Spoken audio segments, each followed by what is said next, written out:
again to discuss things.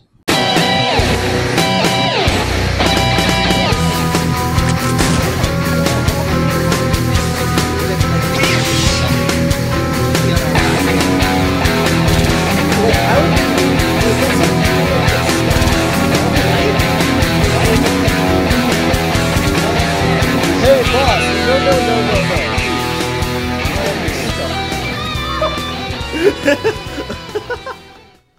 Hi, everyone. Welcome to another episode of Geeky Gentlemen. I'm Sid 2. Joining me today is Steve Baxi. Scumlord Baxi. Thank you very much. Steve Scumlord Baxi. Oh, man. The S is for Scumlord, damn it. Oh, man. All right. So, this week on Geeky Gentlemen, we're talking about James Bond. Yes. Or Bond, James Bond, whatever. Yeah, you fucked that up, but it's okay. I fucked that up hard. I fucked it up twice. I realized when I introduced you, I fucked it up, and then I fucked it up again when I introduced James Bond. Maybe people would have forgiven me and not noticed with you, but I definitely fucked it up with James Bond. Anyway. No, it's true. You fucked it up almost as bad as James Bond Jr.'s code number being 003.5. Oh, fucking Christ. So I find it interesting that any of that up. It's great.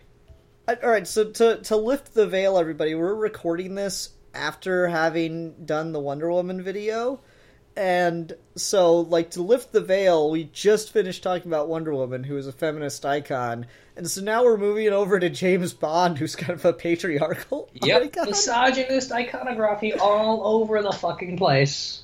I know! Because James Bond is a terrible human being, and if you think that your escape fantasy is being like him, you are probably a terrible person. Or at least are okay with doing terrible things in the name of fun. In the name of fun. Oh my. Okay. So, what is it with you and James Bond, then? Okay. Why do you like James Bond? Because, of all the people in the world, you should probably hate James Bond with your beliefs being what they are. Oh, no, I agree. Ever since I was a kid, my dad and I, who are really, really close, always watch James Bond movies together. I know them better than he does at this point. We've seen all of them at least 20 times, except for the Craig ones, because at that point we just didn't have as much time together. But that's it. It's literally just growing up in a household where my dad loved James Bond, and just because of that, I grew up loving James Bond, and it was really hard not to. Even now, his favorite James Bond is Roger Moore, my favorite James Bond is Roger Moore. I can't, divorce my head from the whole campy, goofy, hilariously fun, positively shocking puns. Uh-huh. He's a terrible person. James Bond's a horrible human being, and he's a jackass, but I can defend it to a degree because the books know he's a jackass. Okay. The books I particularly like because if you track their release and you track the political commentary as it's happening with all of the racist, sexist views that Ian Fleming as a person held, my favorite one to point out is in Live and Let Die, the novel. When Bond's getting his mission briefing in the opening chapter, he's learning about a New York City crime boss who's black, and the whole conversation is basically centered on this notion of who knew black people could be so clever. Oh, God. It is racist as hell, but the cool thing about the books, as you read them, is all of that commentary actually parallels the decline and eventual fall of the British Empire. Mm-hmm. There is a lot of cool hints of Ian Fleming being fed up with how the British government is handling things, and its slow, loose grasp on power, and I think that's fascinating. Okay. And that's interesting because I don't feel and I haven't seen every James Bond movie. I've seen, bits and pieces of a lot of them and a couple full ones. Because I'm not a James Bond fan at all. I've never found James Bond interesting. Just because he's not. Yeah, just anything where people are shooting people, I really tend not to care for that much. If that's the whole thing is you're shooting people the whole time, I don't know. Just doesn't have a lot of interest for me. I have a hard time thinking of things I like where the main gimmick is that you're shooting people the whole time. James Bond the films, at least, I think have a certain level of shock and awe and nostalgia for people, and particularly are important to movie history, just because I think a lot of stuff that we take for granted in stunt and choreography and camera work now got invented with James Bond. James Bond used to do what Tom Cruise is doing with the Mission Impossible movies, where they had at least one really cool, intense stunt that they marketed the movie around, and then everything else would be, from a filmmaking standpoint, really, really difficult to do, and that was the point, regardless of whether or not it was good. One of my favorite stories is in Spy Who Loved Me. That movie opens with him skiing down a slope as some other Russian agents are chasing him down, and he slides off the slope and he's falling all the way off the cliff, and then he pops his parachute and the theme song comes on, and it's this big triumphant moment of, oh, he had a parachute the whole time, which of course he did, duh.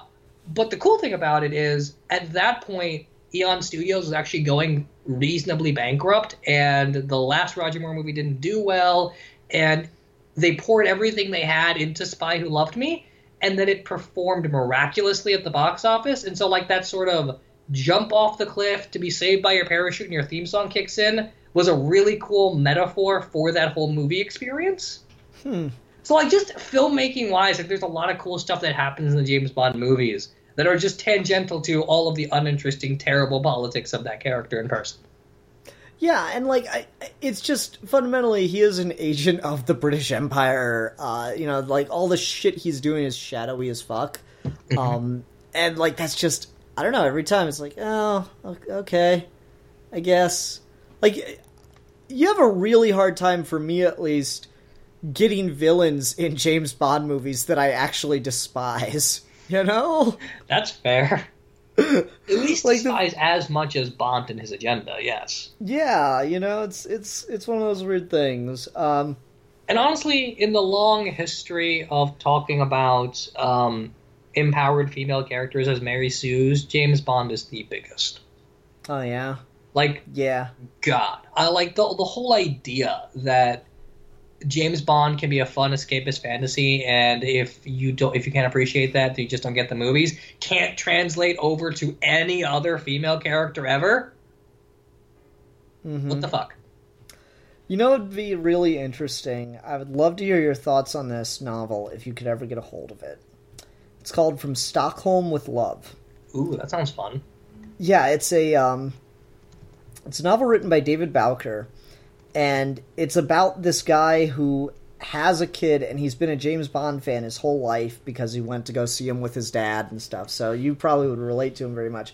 But it's about this guy who has a kid, and his kid is born premature and with some, like, illnesses and stuff. And he just cannot accept it because so much other things in his life are going wrong at that time, to the point where, like, his dad is in a nursing home and all these things. So he can't accept that, like, all these bad things are happening to him. So he kind of starts going a little crazy and starts seeing his life as if he is James Bond. And so, like, he walks in to visit his dad, and his dad is in the middle of, like, smoking a pipe and talking to him like he's Q. And it's just all this other crazy shit happens because he escapes into the fantasy of being James Bond instead of dealing with his problems. So, like, I think you would have a really interesting time reading that novel. Yeah, I am down to check that out. That sounds awesome. Let me know if you ever find a copy, because I was only able to find one, and I had to, like, borrow it from a library in Texas. Oh, okay, interesting. Yeah, I will definitely have to check that out, because that sounds fascinating. Yeah, no, but James Bond is really that power trip escapist fantasy for a lot of people. I'm like, you know what, fuck it, whatever. There's more harmful things in the world, I'm sure. Yeah, I mean, on a scale of 1 to 10, James Bond being your power fantasy isn't the worst thing in popular culture that's going to trip you up and make you a horrible human being, but it's on the list.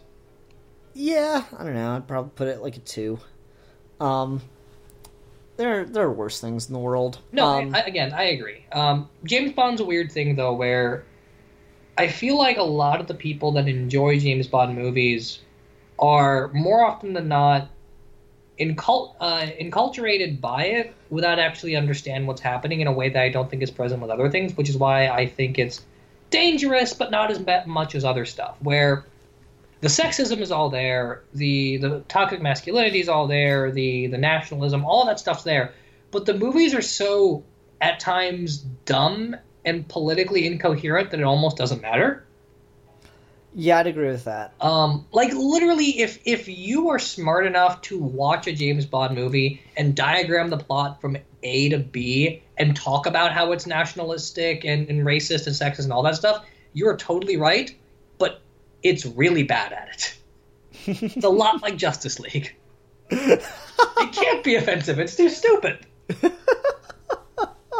Ow.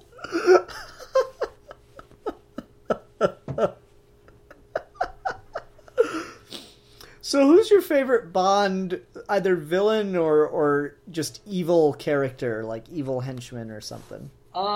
Jaws, I like a lot, just because Spy Who Loved Me is my favorite James Bond movie. I think he's a lot of fun and ridiculous and nonsensical, like everything else in those movies. As a villain, though, I really like Silva from Skyfall. Okay. I think Silva is one of those rare times where James Bond actually had a villain that produced some kind of interesting relationship with him, as opposed to just generic bad guy. Mm-hmm. So probably Silva. Yeah, what about you? What's the name of the woman that kills people with her vagina? Damn, what is her name? Is it Pussy Galore? No, that's Pussy Galore. I don't think it's Pussy Galore. I love the names in James Bond so much. Holly Goodhead, Plenty O2, yeah, Pussy Galore, Honey Pussy Rider. You know Monkey and Apple, right? The comedy guy. Yeah. So he did this video where it's like Sean Connery behind the scenes on Goldfinger, and it was so funny. They're like, all right, what's her name again? It's Pussy Galore, Sean. Pussy Galore? Really? Are we making a dirty movie? You guys can just tell me if we're making a dirty movie, alright? Like, are we honestly to expect that a Mr. and Mrs. Galore had a daughter, a lovely baby daughter, and decided the best possible name for her would be Pussy?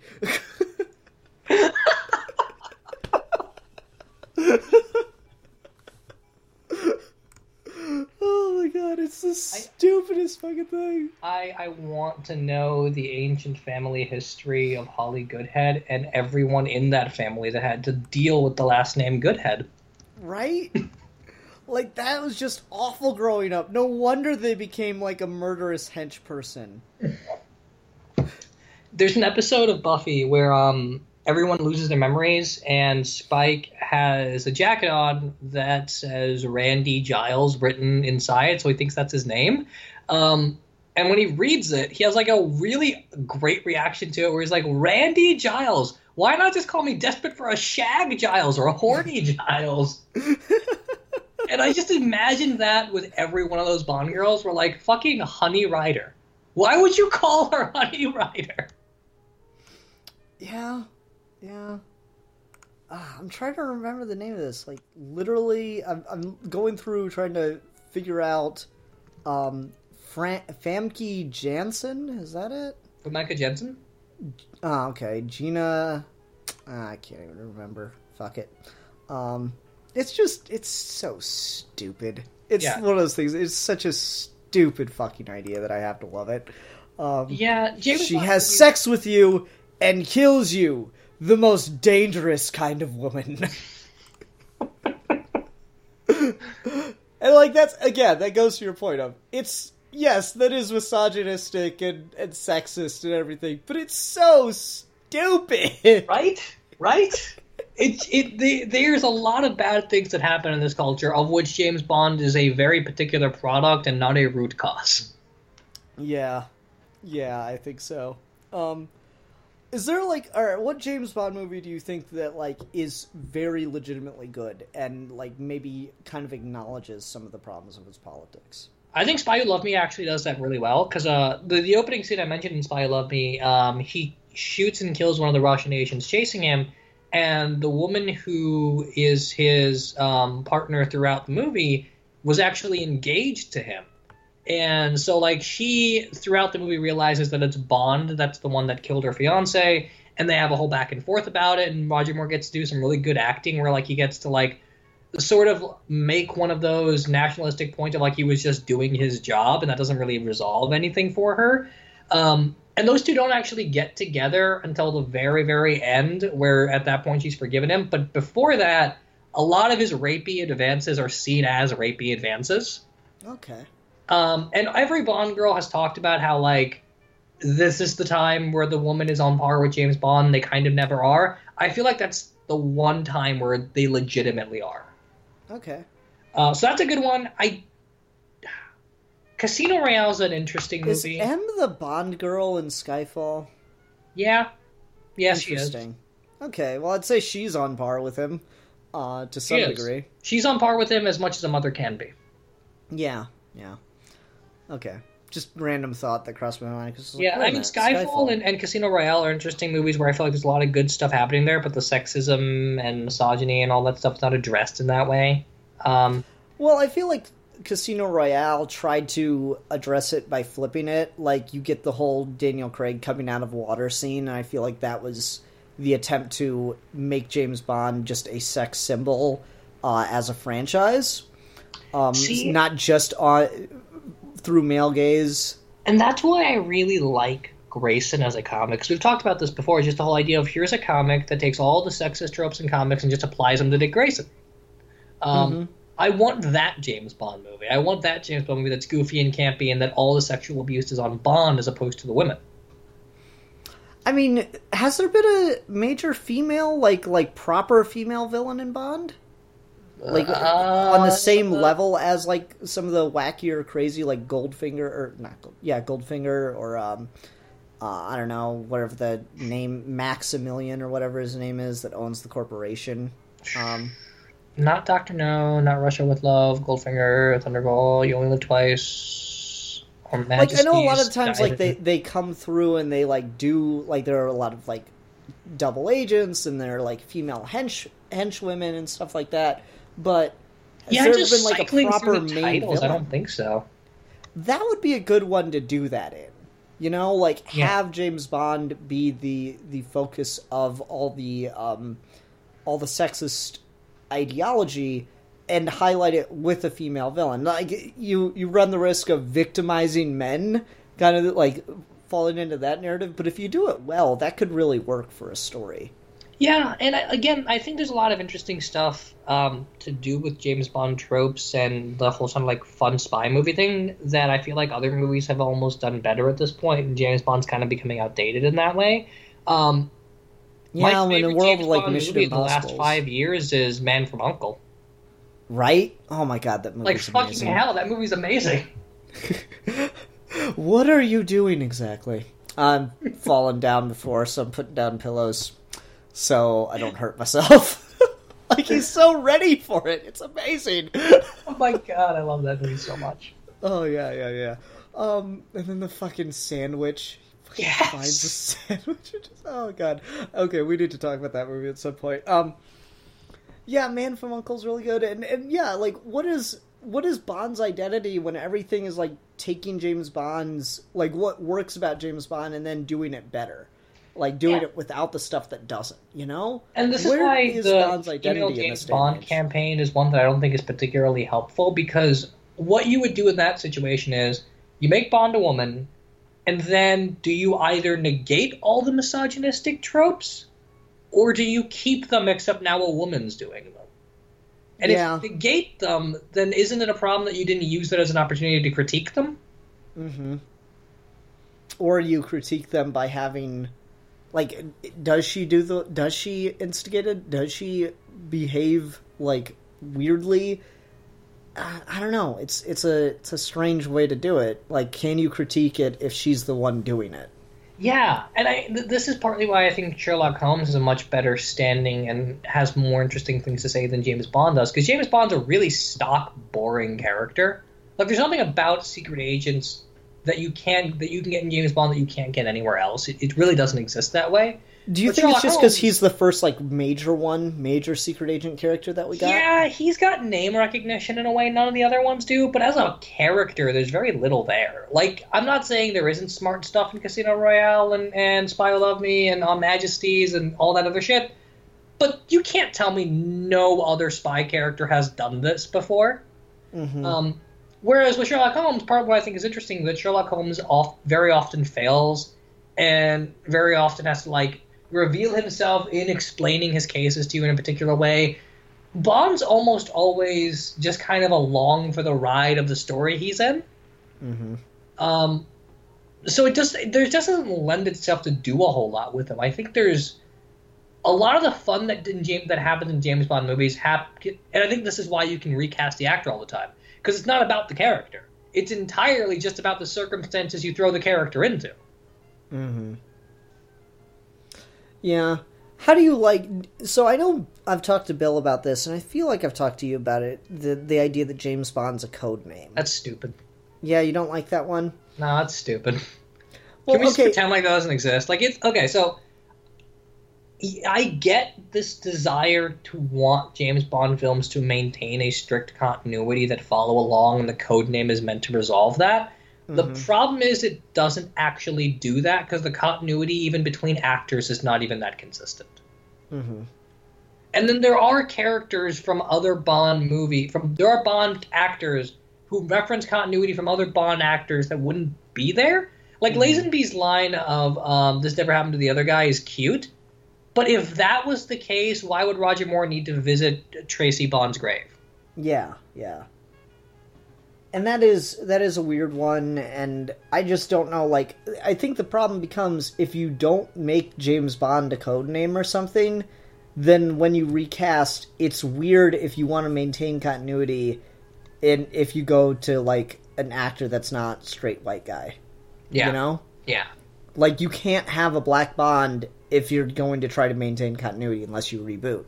Unless every new actor is a completely new franchise, you know? Yeah. Which in a way it is, but again, you're right. There's been a continuity between movies.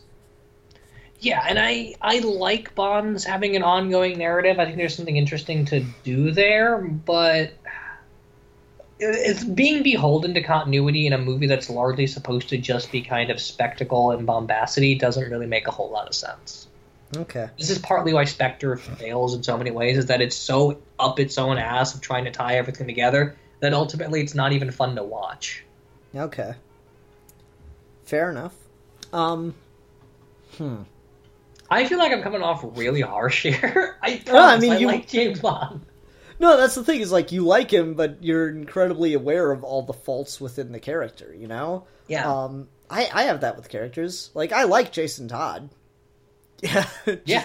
End of the day, I like Jason Todd as a character. I like him even more when he got brought back. There's a lot of problems with it. Yeah. I don't entirely know what direction Eon's planning to go, because I think Spectre did reasonably well financially, but it's been critiqued heavily enough to this point where I think they understand that the movie didn't work out and the production was hell for that movie anyway. Mm-hmm. And I think Daniel Craig's agreed to come back, because there was a whole Twitter post on the Bond account where they said James Bond was a picture of Daniel Craig, and they wouldn't do that if he wasn't signed on for another movie. So I don't know. I don't really know what the state of that character is right now. I feel like we probably should do another reboot, and we need to get away from Craig, because his era was largely, I think, unnecessary. Okay, maybe not unnecessary. I don't think he had a particularly good run as Bond. Well, I mean, 3 movies, right? 4. Oh, yeah, everyone forgets about Quantum of Solace. As they should. But, yeah, so, that's partly because I'm not saying Skyfall's not good. I'm not saying Casino Royale's not good. But all of his movies are the same movie. Mm-hmm. And I don't think anyone's accurately either defended that or accepted that, and that's part of the problem, where Spectre is supposed to be the end of this character arc that was the end of a character arc in Skyfall, that was the end of the character arc in Quantum, that was the end of the character arc in Casino. Like, by the time he does the gun barrel in the snow at the end of Quantum, there should have been no reason for Spectre to exist as a movie. Okay. Let me ask you this, because this is a critique I've heard of Daniel Craig's era, because of Daniel Craig and to a lesser extent Pierce Morgan's era as Bond, all right? Pierce Brosnan? Oh, yeah, Pierce Brosnan. I was going to say, Pierce Morgan would be a terrible James Bond. Of course he would. No, Pierce Brosnan and to a larger extent Daniel Craig. So Pierce Brosnan starts the trend of making Bond movies after the Cold War. Yeah. And it's weird, and that's why you get, like, Pierce Brosnan versus North Korea, and it doesn't work. And then Daniel Craig continues it, and so they just kind of abandon the whole communism thing altogether, and they go for, you know, private enterprises, and like, what is it in Quantum of Solace? The dude's trying to start a water war. Yeah. So, like, he's going for all these really sophisticated things that, in the actual world of espionage, are legitimate threats and problems. But what do you think of the criticism that audiences for dumb, stupid, bombastic action movies do not have the attention span to understand the nuances and follow something like true espionage threats? And so once we lost the Cold War, we can't really make a proper Bond movie anymore. I disagree with that on its face, because if that was the case, TV shows like The Americans would not be taking off the way they are. Mm-hmm. I don't think it's people don't have patience for good, interesting, sophisticated spy stories. It's just that the spy stories they're telling are not particularly interesting and are not as smart as they think they are. Well, okay, I don't think it's that they don't have interest in good, fancy spy stories. I think that James Bond might be incapable of telling intricate spy stories because of the nature of what it is being this big blockbustery thing. Yeah, no, I can see that to a degree. I think part of it is... Like, the stakes need to be so big for James Bond, and the world of espionage as it exists now does not exist on those terms. Yeah, I mean, when you write a script that exists to revolve around different explosion set pieces, it's very difficult to do that kind of narrative. Mm-hmm. But again, I don't think it's antithetical to way you can write a Bond movie. I feel like you can write a good suspenseful action Bond movie that does do spying that way. I don't like the Bourne movies, but the Bourne movies I think are a good example of people that got their action and their spy genre stuff at the same time. Mm-hmm. And okay. to a large extent, Casino Royale is basically the James Bond version, not the version, but the James Bond trying to copy Jason Bourne thing. Mm-hmm. And it worked for most people. Just not you. Yeah, I don't think Bond should be Jason Bourne, but that's a different argument. Okay. All right, no, that's fair. It's one of those interesting things where you got to think about it and wonder how well it works. Yeah. All right, what else can we talk about with Bond? Do you have a favorite Bond actor? You know, it's going to be weird because I think all of his movies are really bad, and I've still only seen like parts of them, and I think they're really bad. But Pierce Brosnan's my favorite Bond because I think he has the quintessential look of what James Bond should look like. And maybe that's because he was Bond when I was growing up, and I didn't realize that there were other Bonds until it was too late. But something about Pierce Brosnan is he's handsome, but he's pretty handsome. You know, like people talk about Daniel Craig being really attractive, and I agree, but he's like rugged handsome, whereas Pierce Brosnan's a pretty boy. And something about that just really works for James Bond for me. That's fair. I could see that just on like on a visual level. My problem with Pierce Brosnan as James Bond is that he was playing who people thought James Bond was. And he always kind of felt like, if you watch him in interviews talking about the stunts and stuff in his movies, it's like he's trying to add ridiculousness to what he's saying. You know, where like he'll say something of like he'll mention a stunt of like, oh yeah, we did this ridiculous thing where I'm surfing on a tsunami. Isn't that funny, guys? Look at this. This is so funny. Man, I'm James Bond. Mm-hmm. It's just this weird, almost like one layer removed from the character thing that bothers me with his movies, where he's James Bond because he wanted to be James Bond, and they gave it to him, but he couldn't do it because of a contract for that Remington Steele TV show. And so then he pretended to be James Bond for like a full year before he got to be James Bond again. Mm-hmm. And I don't know, it just feels weird to me. I mean, I don't have much room to critique people's choice of fair James Bond. We mind Roger Moore, but still. No, like, I agree. I think he's, like, really bad in the role. Like, I don't think Pierce Brosnan's a very good actor, period. But, like, you know, there's a reason he hasn't been in much in recent years. It's because he was that pretty leading man type. He's, you know, the same thing that we do with a lot of... Pierce Brosnan, oddly enough, kind of transcends sexual sexism in Hollywood by, you know, we usually do a lot of stuff where we'll cast a woman in a lot of things just because she's attractive, like Megan Fox. That was exactly what happened with Pierce Brosnan, you know? Yeah. He was cast in things because he was hot. So, I don't know. Yeah, Pierce Brosnan has kind of Tom Cruise syndrome, if you think about it, I guess. Tom Cruise has proven that he can act. Yes, he has. It just far so and happens few that most between. of his movies are terrible. Yeah, far and few between, but Tom Cruise is capable of acting. There are some conditions that, when properly aligned, Tom Cruise can give something that resembles a performance, yes. He needs to get the proper E reading, though. Haha! Making fun of Scientology. We're not afraid to take risks here on Geeky Gentlemen. Okay, let's go ahead and move on to recommendations. I'm going to recommend the Austin Powers franchise because I recently rewatched all those movies and I love them.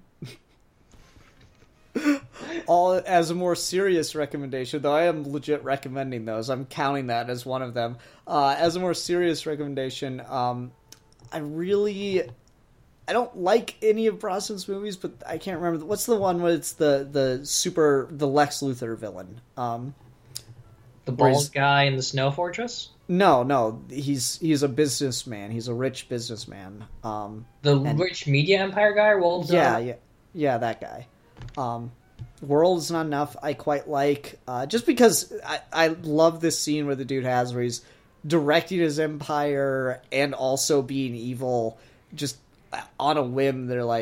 He's like, tell the president that if he doesn't vote for this thing, then we'll release the sex tape of him. But then after he votes, release the sex tape anyway. I'm like, yes! That's the right kind of evil right there. I appreciate that. And then, what's another one? I hear good things about the Warren Ellis comic, and I read the first issue or two and thought it was pretty good, but I just don't care about James Bond, so... There's a really good moment in... Because Warren Ellis, the way he writes that comic is like every 5-issue arc is a different story, and it's kind of connected like a James Bond movie would be. Mm-hmm. So the first issue of the second arc follows up on like a political plot thread that's been in the background of all of the books, which is like